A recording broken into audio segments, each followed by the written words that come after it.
అంటే సుందరానికి కాంబినేషన్ కదా ఇది, వివేక్ ఆత్రేయ అండ్ నాని. సో ఈ కాంబినేషన్ లో వచ్చినప్పుడు ఆ, సరిపోద శనివారం ట్రైలర్ రీసెంట్ గా రిలీజ్ అయింది. ఇది చూసిన వాళ్ళలో ఎక్కువ మంది అంటున్నటువంటి మాట, ఈ కాంబోలో మేము ఇంతకంటే ఎక్కువ ఎక్స్పెక్ట్ చేసామని. ఎందుకంటే అది ఒక క్లాస్ మూవీ. అంటే సుందరానికి అనేది ఒక క్లాసికల్, బట్ ఒక క్లాస్ మూవీ, ఒక మంచి ఫీల్ గుడ్ ఫిల్మ్ కింద మనం దాన్ని కన్సిడర్ చేయొచ్చు. అయితే ఇందులోకి ఇదే కాంబినేషన్ వీళ్ళు ఇప్పుడు చాలా డిఫరెంట్ మోడ్ లోకి వచ్చి ఒక యాక్షన్ ఫిల్మ్ ని వీళ్ళు తెర మీద తీసుకొచ్చారు. హైలైట్ ఏంటంటే ట్రైలర్ లో ఎస్జే సూర్య అని చెప్పుకోవచ్చు. మ్యూజిక్ కూడా చాలా బాగుంది. మ్యూజిక్ ఎస్జే సూర్య రెండు చాలా బాగున్నాయి. నాని ఆబ్వియస్లీ బాగున్నాడు, బాగా చేశాడు. అయితే ట్రైలర్ లో ఎక్కువ విషయాలు రివీల్ చేయకూడదు అనుకున్నారో ఏమో కానీ, వీళ్ళిద్దరి కాంబోలో ఎక్స్పెక్ట్ చేసినటువంటి థీమ్ అయితే ఇది కాదని అందరూ అంటుంటారు చూసిన వాళ్ళు బేసిక్ గా. అలాగని ట్రైలర్ బాగాలేదని కాదు, బాగానే ఉంది. బట్ వావ్ ఫ్యాక్టర్స్ ఏం కనిపించలేదు. తర్వాత సస్పెన్స్ థింగ్స్ ఏమి హోల్డ్ చేసినట్టు అనిపించలేదు. అంటే ఓపెన్ చేసేసినట్టు అనిపిస్తుంది స్టోరీ మొత్తం. ఇతను అందరినీ కూడా ఎవరైతే అన్యాయం చేస్తారో వాళ్ళందరి పేర్లు రాసుకుంటూ ఉంటాడు. వాళ్ళందరినీ హర్ట్ చేస్తాడు, వెళ్ళి కొడతాడో మరి చంపుతాడో మనకు తెలియదు, ఏదో చేస్తాడు. అట్లాగే ఒక కరడు కట్టినటువంటి ఒక పోలీస్ ఆఫీసర్ పేరు కూడా రాసుకున్నాడు. అది చూసినటువంటి వీళ్ళ ఫాదర్ సాయి కుమార్ భయపడతాడు. సో తర్వాత ఏం జరిగింది, ఎవ్రీ సాటర్డే మాత్రమే ఇచ్చేస్తాడు, మొత్తం ఎవ్రీథింగ్ రివీల్ చేసేసాడు. సో ఈ ఈ ఫేస్ ఆఫ్ ఎట్లా ఉండబోతోంది వీళ్ళిద్దరిది అనేది మనకి ఒక డిస్కషన్ పాయింట్ గా నడుస్తున్న టైంలో బ్యాక్గ్రౌండ్ మ్యూజిక్ అయితే బాగుంది. చాలా మంది మా వీరంతో కంపేర్, వీరుడు అని ఒక సినిమా వచ్చింది కదా కార్తికేయన్, దాంతో కంపేర్ చేస్తున్నారు. శివకార్తికేయన్ మూవీ తమిళది, దాంతో కంపేర్ చేస్తున్నారు. అలాగే ఉంటుంది ఇది రీమేక్ అది ఇది, అలా అయితే ఏమి ఉండదు. చాలా మంది దసరా అప్పుడు కూడా పుష్ప అది ఇది అన్నారు, కానీ అదేం కాదు. కానీ జస్ట్ ఇప్పుడు షార్ట్స్ అనేవి చూడటానికి ఒకేలా ఉండే బోల్డ్ సినిమాలు ఉంటాయి. ఒక బొమ్మ ఉంటే దాన్ని బేస్ చేసుకుని అట్లా అనడం కరెక్ట్ కాదు. కానీ ఓవరాల్ గా అంటే అక్కడక్కడ ఏదో మిక్సెస్ అవి సాచి టైప్ లో కొంచెం, లేకపోతే ఇంకొన్ని మూవీస్ అక్కడక్కడక్కడ తగిలినట్టు ఒక కమర్షియల్ సైడ్ వీళ్ళు ట్రై చేశారా. కమర్షియల్ సైడ్ ట్రై చేయడం తప్పే actually, but action side try చేస్తే తప్పేం లేదు.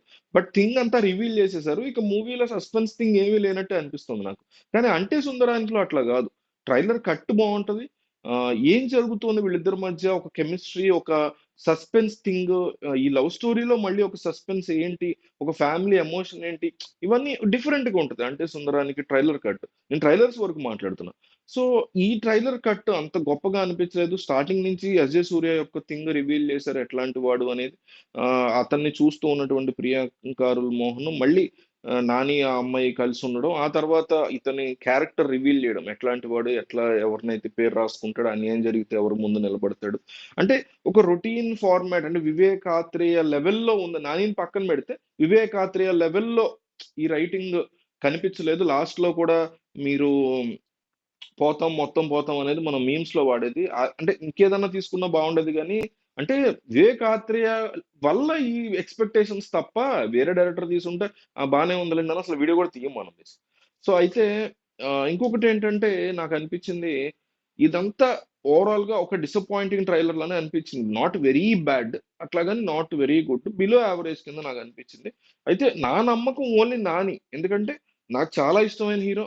ఈ తెలుగు ఇండస్ట్రీలో సీనియర్లను పక్కన పెట్టేస్తే, ఈ చిరంజీవి, బాలకృష్ణ ఈ బ్యాచ్ నలుగురు ఐదుగురు పక్కన పెట్టేస్తే, తర్వాత వచ్చిన హీరోల్లో కళ్యాణ్, మహేష్, ఎన్టీఆర్, ఈ మొత్తం ఆ తర్వాత వచ్చిన బ్యాచ్ అందరిలో కల్లా కూడా బెస్ట్ ఫిల్మోగ్రఫీ ఎవరికన్నా ఉందంటే నానికే. ఎవరు అసలు అసలు హ్యాండ్స్ డౌన్ ఎవడు మాట్లాడడానికి కూడా లేదు. Best filmography. కాబట్టి ఆ నమ్మకం, ఫిల్మోగ్రఫీ మొత్తం సినిమాలు మీరు పిల్ల జమీందార్ తీసుకోండి, అష్టచమ్మ తీసుకోండి, రీసెంట్ గా వచ్చిన దసరా తీసుకోండి, అంటే సుందరాన్ని తీసుకోండి, every movie 95% of the movies excellent stories ఉంటాయి, ఎక్సలెంట్ స్క్రిప్ట్స్ ఉంటాయి. అంటే ఫెయిల్ అవ్వచ్చు కమర్షియల్ గా, సక్సెస్ అవ్వచ్చు, అది వేరే విషయం. బట్ ఎవరు టచ్ చేయని యునీక్ థింగ్స్ ని, చాలా ఇంట్రెస్టింగ్ థింగ్స్ ని తీసుకుంటాడు మనోడు. ఇక యంగ్ జనరేషన్స్ లో ఉన్నటువంటి హీరోలు అయితే టాప్ నాచ్ స్క్రిప్ట్స్ తీసుకునేది డెఫినెట్లీ నానియే. ఆ, ఆ, పక్కింటి కుర్రాడు లాగా ఒక స్టోరీ కావచ్చు, ఎవరు టచ్ చేయని గ్యాంగ్ లీడర్ లాంటి కాన్సెప్ట్లు కావచ్చు, ఎనీ మూవీ తీసుకుంటే 95% of the films Nani filmography best. ఇండస్ట్రీలో ఏ హీరోకి, సీనియర్ లాంటి చాలా చాలా సినిమాలు తీశారు కాబట్టి పక్కన పెట్టేస్తే, ఆ తర్వాత వచ్చిన పెద్ద పెద్ద స్టార్లకు కూడా ఎవరికి ఆ లెవెల్ ఆఫ్ ఫిల్మోగ్రఫీ ఉండదు. అంత యునీక్ పాయింట్స్ తీసుకుంటాడు కాబట్టి నాని ఓన్లీ హోప్, ఓన్లీ నమ్మకం నాకు. లేదు ట్రైలర్ లో ఏదో రివీల్ చేయలేదు, ఏదో ఉంది మూవీలో ఇంకా బెటర్ గా ఉండబోతుంది మూవీలో అని ఒకే ఒక్క ఆలోచన, ఒకే ఒక్క నమ్మకం అయితే నాని. సో, అంటే నాని అట్లాంటి స్క్రిప్ట్ మనం ఇప్పటి వరకు మాట్లాడుకున్న ట్రైలర్‌లో చూపించిన అంత యావరేజ్ స్క్రిప్ట్ అయితే యాక్సెప్ట్ చేయడు. ఇంకా ఏదో ఉంది వాళ్ళు ట్రైలర్‌లో రివీల్ చెయ్యంది. అలాంటిదైతేనే నాని యాక్సెప్ట్ చేసుంటాడు అనే ఒక నమ్మకం అన్నమాట నాకు నాని మీద. సో, చూడాలి మరి ఏం జరుగుతుందో. మీకేమనిపించింది ట్రైలర్ చూసాక కామెంట్ చేయండి.